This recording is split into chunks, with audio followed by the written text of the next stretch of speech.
আজকে দুদিন পর আমি বেরোচ্ছি হাঁটতে, ইভিনিং ওয়াক করতে। আমি প্রতিদিনই প্রায় ইভিনিং ওয়াকে যাই। আর যেদিন যেতে পারি না সেদিনকে আমি যোগা করিনি বাড়িতে। আমার একটু সমস্যা হয়েছিল, আমাকে এটা করতেই হয়। তো লিটারেলি এত গরম পড়েছে দুটো দিন ধরে, আমি দুপুরবেলা একদম বেরোতেই পারছিলাম না। আর তাই আজকে গরম রয়েছে, তাও ভাবলাম কি যাই একটুখানি হেঁটেই আসি। ভালো লাগছে না, আর শরীরটা কেমন ম্যাচ ম্যাচ করছে।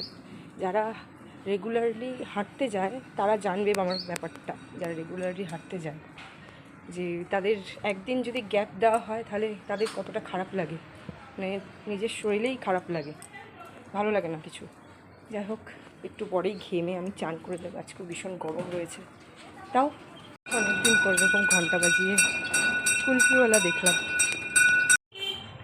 এখন বাজে বিকেল 5টা, কিন্তু রোদ আছে এত, মনে হচ্ছে যেন এই সবে দুপুর হয়েছে।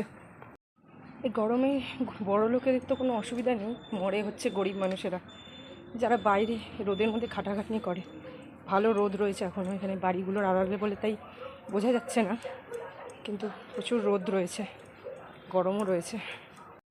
রাস্তা দেখো একদম ফাঁকা। এত গরমে কে বেরোবে? আমার মতন পাগল সবাই থরি না। ওই দেখো সূর্য মামা এখনও কত উঁচুতে রয়েছে, মানে এখনও অনেকক্ষণ দিনের আলোটা থাকবে, সূর্যের আলোটা থাকবে, দিনের আলোটা থাকবে এখনও অনেকক্ষণ।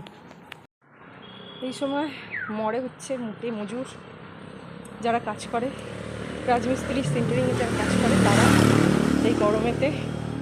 আর কি বলবো, একটু বৃষ্টি হলে খুব ভালো হয়। বৃষ্টির তো কোনো নামগন্ধই নেই।